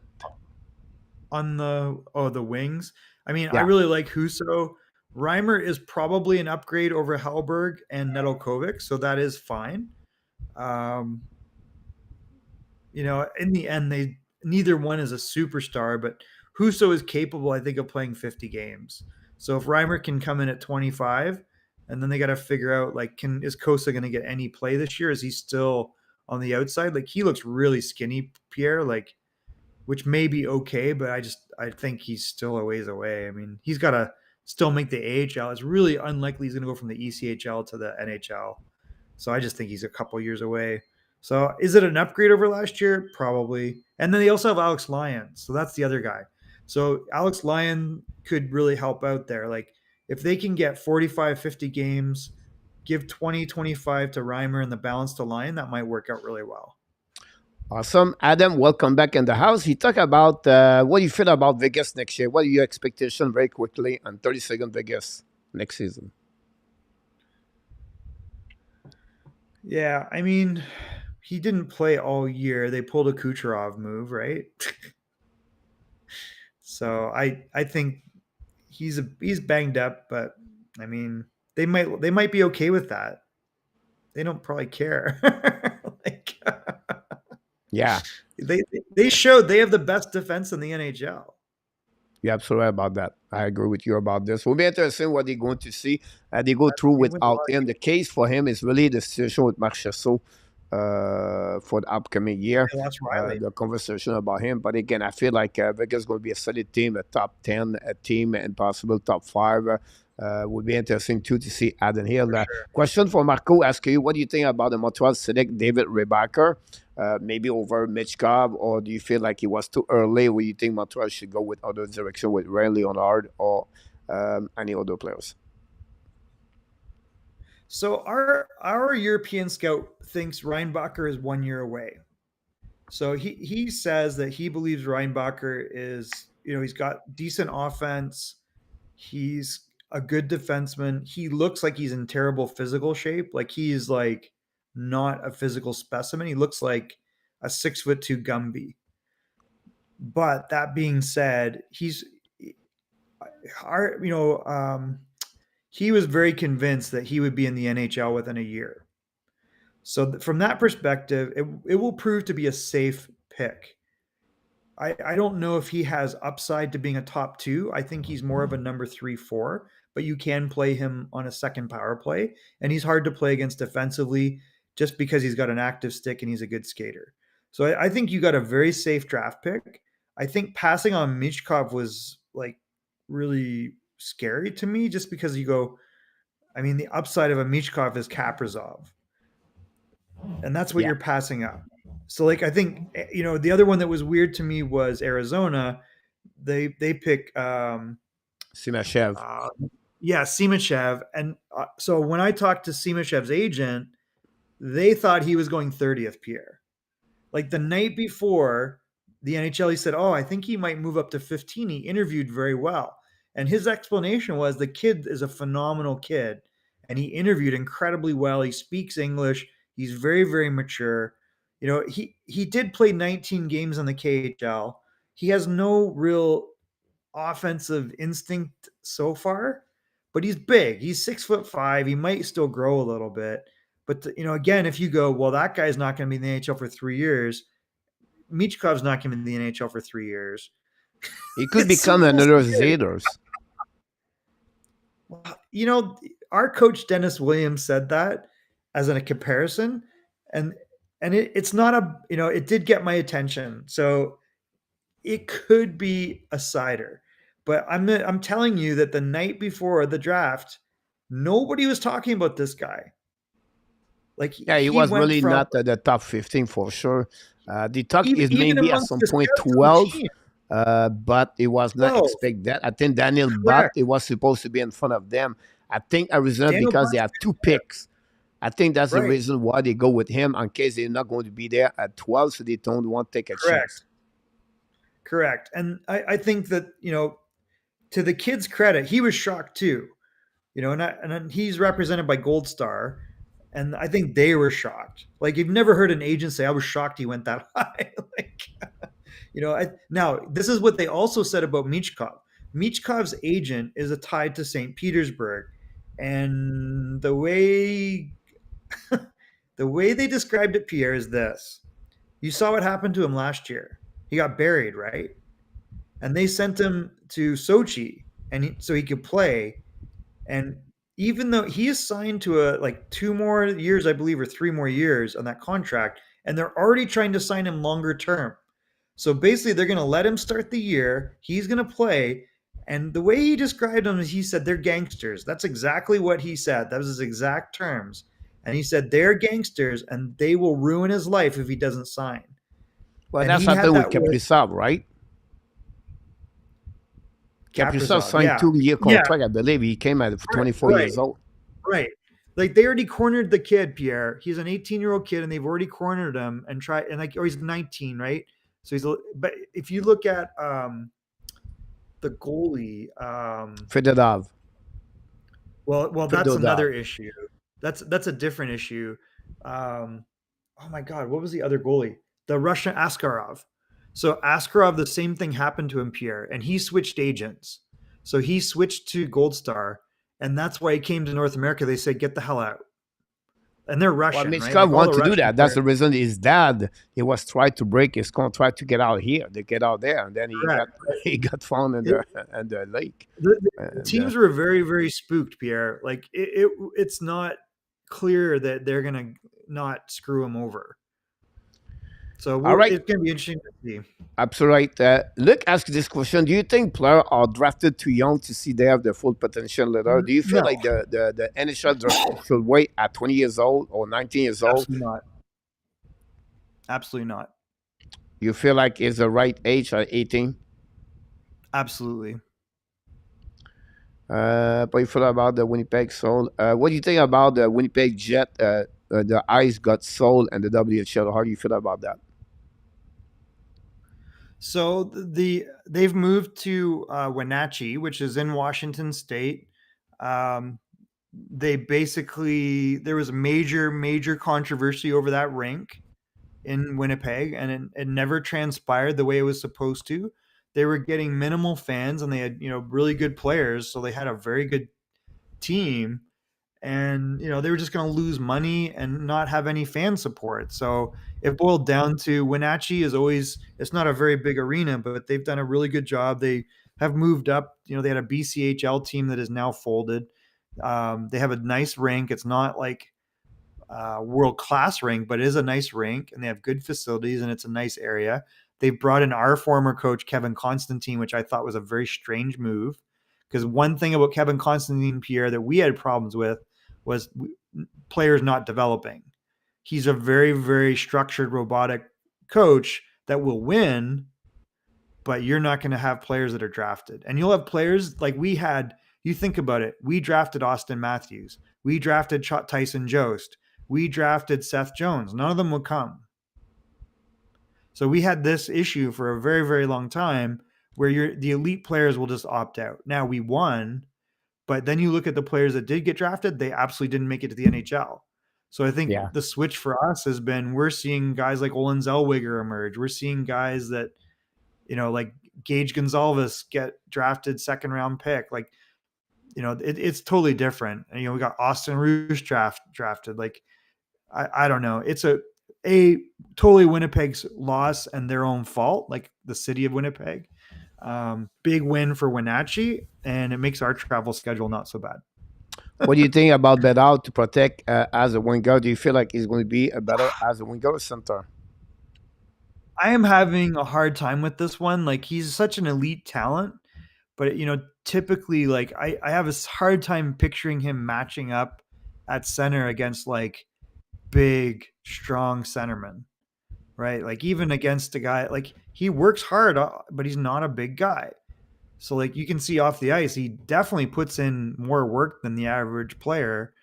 But I guess the question is like, does that translate? I kind of feel like he may end up on the wing. Like he might be more of like a Patrick Kane type guy. Either way, I think he's going to be a superstar. Like he is such an elite special talent. But can Jack Hughes play center? If Jack Hughes can play center, Connor Bedard can play center. So that might be the answer there, I feel like Brendan Point at 5'11", right? So I think correct. Well, maybe. Maybe. Braden Point's 5'9", Pierre, I think. Yeah. Of course, William McClary. I hope we. I think we answer your question, William. If not, just ask other different question. We just talk about, Mitchkov. So anything you want to add more, William, please don't hesitate to get that one. Adam, welcome back. A lot of people in the chat. I try to pick up everybody else. A lot of people talk about San Jose. Question. And the image behind you, is it the Habs jersey sold on the rack and Terran? Not that one. I bring them from Amazon, Franco, one from the Montreal at some point. Marcus said, happy birthday, Michael, for that one. Real said they don't get, Pittsburgh don't go to get Matthews. Thanks so much, Chicago, for 14 months. I appreciate that. About this, I tried to say, Roy is on the hoist. Welcome back, Roy. Thank you so much to be with us tonight. I feel like I can name Nicholas. I feel like Messi is going to sing anyway with the Toronto Maple Leafs about that one. I tried to pick up any other people that in the house. Michael, do you see GD Comfort play on the first line, or ever thought you are not a fan of the trade? I don't. I think they gave him too much money and for too long. I think in Colorado, he showed that he has trouble playing top 6 consistently. He had a good year last year, but I just don't see him as I don't know. There's something about him to me that says third line. Like he's like a second, third line flex, like he's not a go-to player to me. I don't know. Talking about talent, the two jerseys I saw so far, the Buffalo Sabre and the Boston Bruins. So far, when I walk around, they are the only two jerseys I see in my area. Of course, if you go to Bangkok, you can see a little bit more jerseys. You have a nice ring over there. They have a lot of ex-hockey players stay in Thailand or they play there. They have maybe 3 teams, Michael, and they have a really good hockey player. They have the we said to you, OHL, or they play in the maybe in the KHL. Oh, they wow. start by Thailand. So you have a lot of great hockey player about that one over there. About the Canadian, he said he was moved. He could not speak about coming. That will clear for the app cap. So yes, you have can you said about this, the fact they maybe move possible order. He tried to go under the salary cap. You're absolutely right about this. Can use during the press conference. We're going to talk about this more tomorrow night for that one over there. Zach Benson still 2022 draft for the Buffalo Sabres. What do you think about this, Marco? Listen, Zach Benson is a really good player. I'll repeat what I said, which was, and I probably said his name incorrectly at the time because I was blanking out, but when I asked our coaches, would they rather have Zach Benson or Nate Danielson, they all said Nate Danielson. Now, Zach Benson has, there's 2 small players that they've drafted. They've drafted Matthew Savoy and Zach Benson. Zach Benson could be a big-time offensive player. He could end up being a 40 to 60 guy as well. I think he has to be a top 6 player. So then you just got to look at it and go, can they have both Matthew Savoy and Zach Benson in the top 6? And that's kind of going to be the question, because I think that's how those 2 guys will develop. But he's a very smart player. He's got a lot of ability. He really can think the game, and he's a very, very good player. Where he was drafted, that'll be a good pick. Right, I agree with you. I'll try to pick it up everything here on the chat. Someone talk about I forgot that one. Someone talk about forgot. I apologize for that one. Try to pick up everything we got. A lot of conversation between the chat. Don't forget, guys, to click on the likes. Michael, 10:30 is your birthday. I don't want to let you hanging there for the rest. We're going to do fun things about this, about that. We would love to have you aboard another time if you don't mind. Yeah, a chance, that'd be great. For sure. I know you're busy a lot, but we'll coordinate it. We'll figure it out. That'd be awesome. Enjoy the rest of your night. Happy birthday again. Everybody is want to wish you a happy birthday. And I look forward to seeing you next time. And thank you again. I appreciate a lot your time with the Hockey Nation Show, Mr. Michael David. No, anything you want to add before you leave? Someone said Benson and Savoy played together in college. Where'd they go to college, guys? Because I'm pretty sure they played in the WHL. Real Deal said that Benson and Savoy played together in college. I think they play in the Winnipeg Ice. That's pretty much what they did. Yeah, exactly. Yeah, WHL. Yeah. Right. Yeah, Jerry Willett is in the house. Thanks so much, Jerry, to be a part of the show. A lot of people wish you a happy birthday, Michael. And we'll definitely back to you for the Detroit Red Wings, everything like that. So thanks again to join us tonight. Have an amazing, great night. That'd be awesome. Michael Dulano, guys, directly from Nashville, was with us tonight. We just want to share it with him a couple of news. It's fun to hear from Michael. Not because we don't love Einar Tap and Marco Larrabee or Randy, but the fact to have a Michael, sometimes he's good. He's a scout in the WHL for the Seattle Thunderbird. Evil Tip, Silver Tips, the Seattle Thunderbird. Funny to see that for the Everett Silver Tip. I apologize for that. And fun to hear. He's a big fan of the Detroit Red Wings, connected with some team players and scout and maybe a member of the staff in NHL. So it's fun to hear from Michael.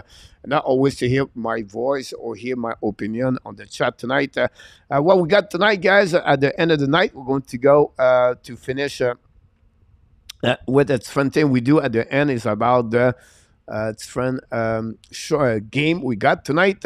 But we did not go that direction, guys. So before, the subject of the night, guys. First of all, it was about Petry trade again. It was the conversation at the beginning of the show tonight. Of course, I make another video before that show tonight. If you want to check in the video of the Hockey Nation show, I create another one. Add goalies no values, and that will show exactly, guys, what I talked about earlier. A lot of people was expect a second round pick in return to Jeff Petry, and they expect a lot. The same thing with the goalies, guys. Don't expect too much. I show in my video the reason why I expect not too much more a third round pick in return for the Montreal Canadiens if they trade Jake Allen or Casey DeSmith or Samuel Montembeault. And honestly, I make a video about Owen Power about his best play in 2022, 2023. So really active, guys, the last 24 hours. I make a lot of videos on the channel. Don't forget to go on the channels called the Habs Nation. I make more videos on that channel about that one.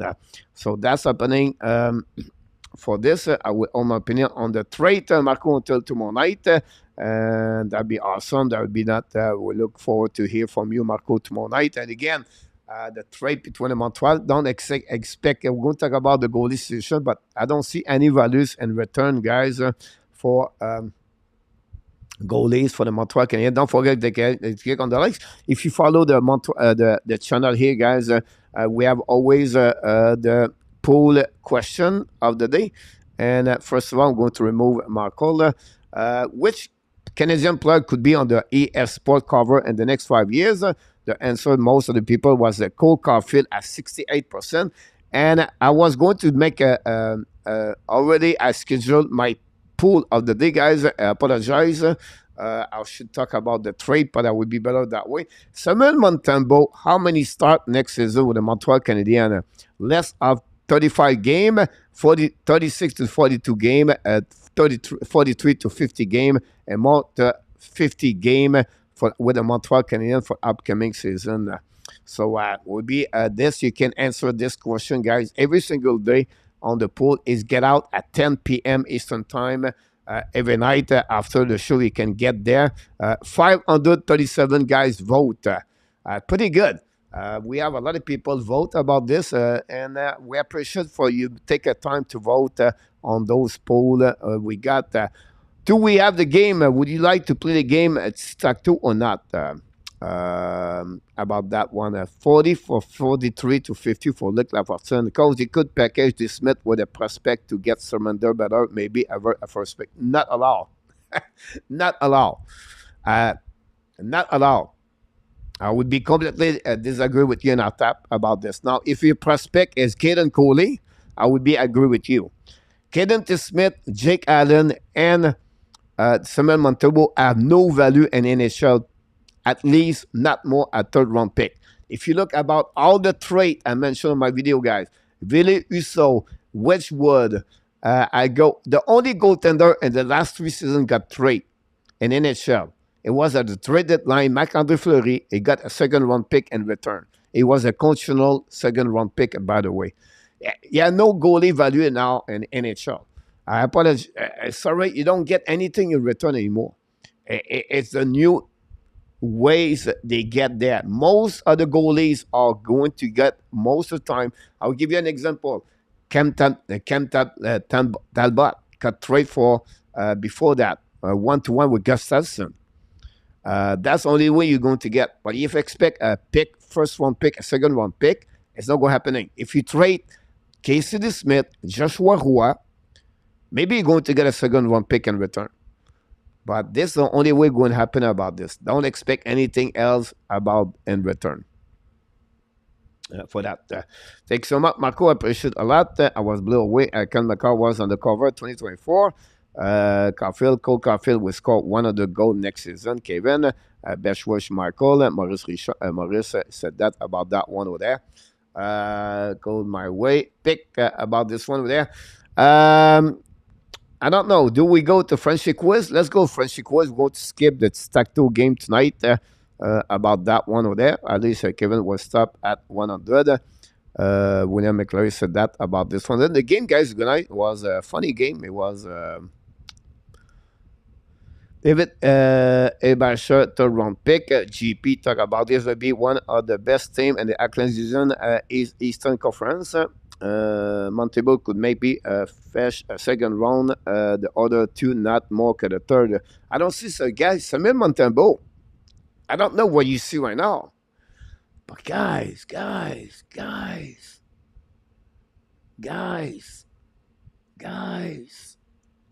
Montembeault. Backup number 2 in NHL. He has a 3.42 goal against average, a save percentage of 0.901. That's below the average in NHL. His save percentage in NHL is 0.896.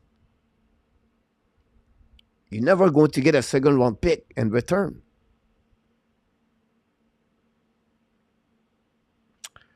So that's happening about this one over there. Caulfield, do it in our tap. Please, about this one there. If you want to go that way, guys, we can go this. We'll go to about 5 minutes to do this one over there. Give me your answer on that one, guys, and I'm going to give that one. Tacto, Luc Laforcine said no about the Tacto. All right. Easy quiz tonight. Well, so let's move on to the quiz about this one over there. Look, I don't know. If anybody wants to do this one very quickly, we can do. If not, we can move on very quickly. So I'm on turbo, buff GP about this. So let's move on for the subject of the quiz tonight, guys. It'll be easier to finish the show tonight lead quickly. Tonight, guys, first of all, guys, the leader is still in our top at 10. And then we have René Rockman and then Claude Richard and Gary Cournoyer are the winner of the contest last night at the Frenchy Quiz. We're going to move on, guys, for the next one. It's too late right now about that one over there. Luc, he said no. I said I move on. I listened to the boss, Luc Laforcine, about that one over there. Let's move on for the question of the Frenchy Quiz. Anyway, I have to go to the gym and very soon. So let's go this very quickly. About that. No, Gary Cournoyer. David Lambert. I'm sorry about this, KLS. By the way, I apologize, KLS. You're missing the show tonight about the people play the game right now. We move on to Frenchy Quiz. Luc said no. So I did no. So that's what we got, guys, tonight. Here we go. Oh, my God! Easy quiz tonight. Easy quiz.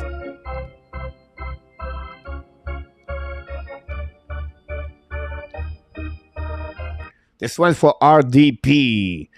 Buffalo Sabres, most primary assists since 2007 and 5 assists by Evan Strength and 1 single season. Who is the most primary assists since 2007 with the Buffalo Sabres?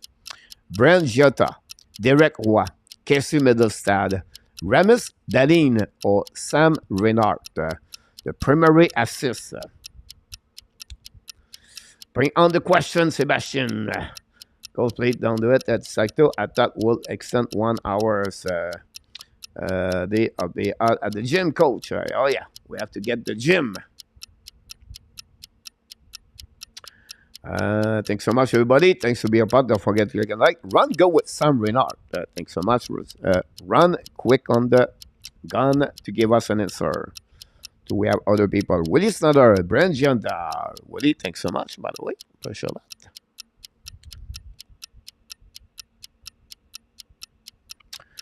Claude Richard, welcome back. Claude, say A. Kevin, go with E. So far, we are only A and E. Maybe they are right. We'll see. Luc, go with B. Luc Laforcine, go with B. Bald, Looky Luc. The double Luc, go with B. Sebastian, go with E. Will be interesting. Wait for other people. We have only 9 people participate so far. Very quiet on the quiz, Frenchy Quiz. Thanks for your show, everybody, to be a part of the show tonight. Michael DeVillano, part of the show. Anybody else? Andy, go with D. Dahlin. Gary, go with D. Okay, let's go with C. Anybody else?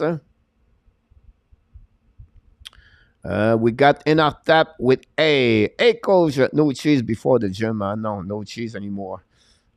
Coach is really focusing on the YouTube channel. My second guess would be D. RJ, go with C. I don't know what's Nicolas. About it. Real deal, go with A. Do we have anybody else about this one? Let's see what we got. Did not get Luciano. Claude Richard said A. There we go.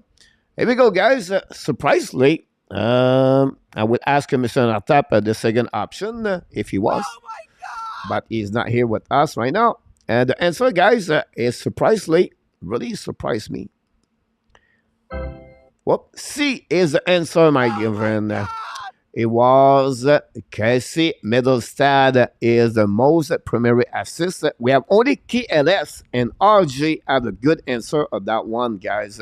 Really interesting. It was, I go around on that one, guys.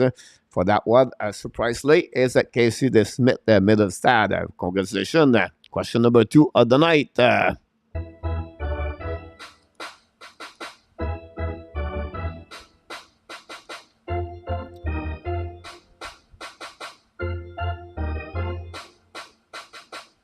Here we go. Most goal in one season, both together. The regular season and the playoff together.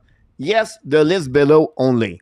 We know it would be Wayne Gretzky anyway. So I took 5 French players, and which one of them had the most goal when you mix in one regular season and one season? The regular season plus the playoff together have the most goal. Is it Yari Coury, Mike Bossy, Alexander Mogilny, Reggie Leach, if you remember Reggie Leach for the Philadelphia Flyers. And then we have Phil Esposito, the time coach. Sorry about that. Sebastien, go with Alexander Mogilny. Thanks so much, Mr. Sebastien. Always a pleasure having you aboard. About this one, Boo for Enartap. We have Luc Laperson, Phil Esposito. Willie, go with Alexander Mogilny. Ron, go back with Phil Esposito. The Sharks go with Phil. François Tremblay, welcome in the house with Mike Bossy. Luc with Mike Bossy. GB, go with Mike Bossy. Andy, go with Coury. And after that, go with Mike with Coury. Kevin, go with Esposito. Luc Laperson, 76 goal. Okay, let's go with A. James Scott, welcome back in the house. Jay, long time, my friend. Bossy. GP Levac, welcome back, GP Levac. A winner of the contest a couple of weeks ago. And then RJ go with Reggie Leach. That's what we got so far. Real Deal Prim, go with E. Phil Esposito. For the New York Rangers. For the Boston Bruins. Kevin Felispo is at Tampa Bay. Yes, he is. On the radio. On the radio, it is. Do we have any other contest? Gary Cournoyer, go with C. Claude Richard. Claude Richard, my friend Claude. I did not see your answer. I tried to pick it up everybody else, but Claude Richard did not answer yet about this. Say, hey, thanks so much, Claude Richard. I knew you was give us an answer a little bit late. I was waiting for you. Do is right. Do Nartap is right. Oh my God! No second option for Mr. Nartap because the winner is Yari Coury. And KLS take the lead, guys, at 2-2. RJ, Andy, Nartap, GP, Levac, and Claude Richard take the lead. And Nicolas de Gobi Bono pop up at the last minute with that one. We know Nicolas has some kind of problem with the internet. We'll give you a point for Mr. Nicolas de Gobi Bono. 1 point. Last question of the night. Mogilny was the beast. You're absolutely right.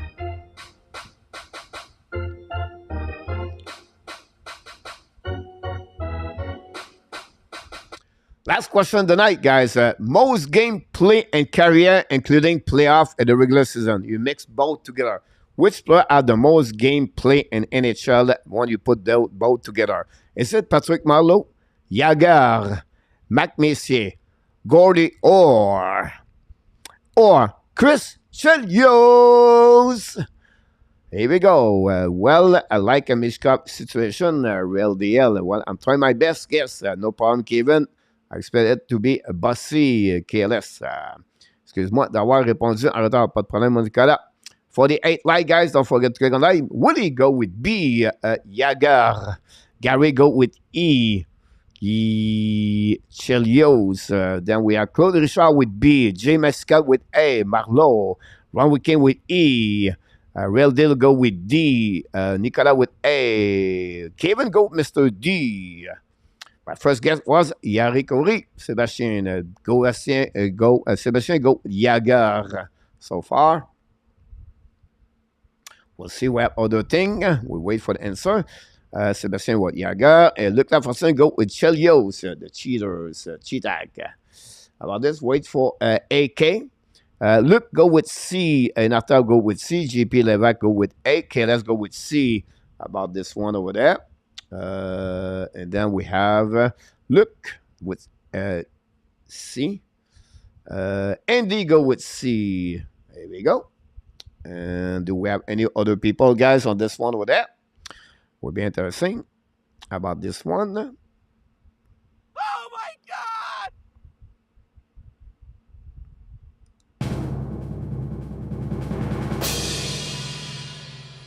The answer, guys, whatever ND and after was right with the letter C. It's not good enough because tonight we have a perfect game for Mr. KLS. Congratulations, Mr. KLS, the winner of the contest tonight. 3-3 for Mr. KLS. Congratulations, is the winner tonight. KLS, that gave him tonight, guys. KLS is third winner of the season and the game this year at the Frenchy Quiz. KLS is the winner of the Frenchy Quiz on the August 16, 2023. He is the only one did a perfect game, 3-3. He strike it 3 times. 1, 2, 3, bingo! KLS, the winner of the contest tonight, guys, on this great show of the night. Here we go, guys. We'll be back. This concludes another great show of the Hockey Nation show at the Habs Nation. Tonight, we came to Habs Nation because it was the trade for Jeff Petry. Tomorrow night, we are back for another Habs Barbecue show, the last show of the week. Tomorrow night, we have Marco Larabi and Inarta going to be my co-host. Of course, we'll talk about the trade. We'll talk about fun news around the NHL. And then, of course, we'll be back at 9 o'clock Eastern Time tomorrow night. Don't forget to watching all the video I produce every single day. And, of course, the other channel called the Habs Nation. I have 2 more. One's called the Frenchy Talent, and I have one more. It's called the Fact to Know About.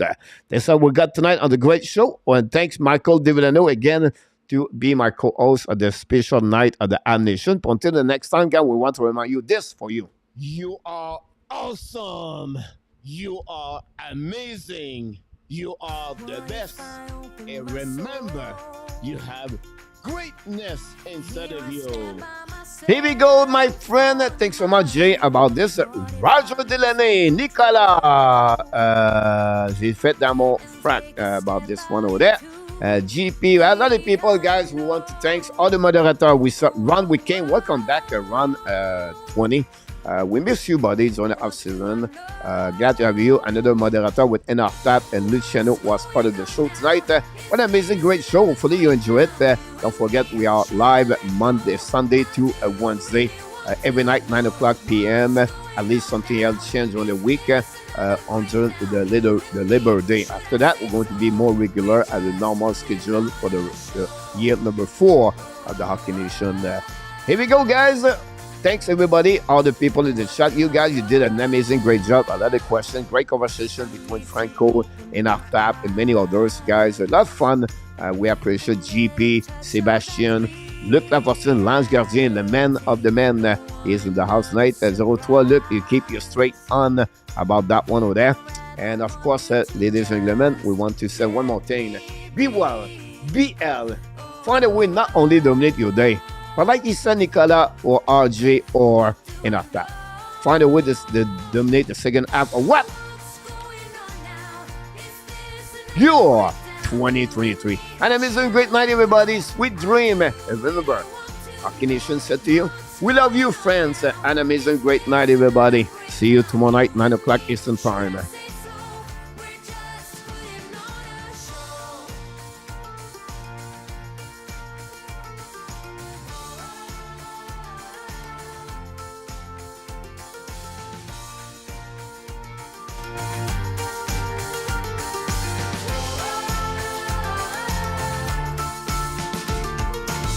Come on, get a grip now of all the ways we parted. You showed in your own way we would stand and we would fall united. Come on, get a grip now. Just finish what you started. Don't like the feeling that I've been fooled, deceived, and so misguided. Oh, oh, oh. What do I know? What's going on now? Is this another breakdown? You and me, should I let go? I do really want to know what's going on now. Is this another breakdown? You and me, should I say so? We're just putting on a show. What's going on now? Is this another breakdown? You and me, should I let go? I do really want to know what's going on now. Is this another breakdown? You and me, should I say so? We're just putting on a show. Booyah!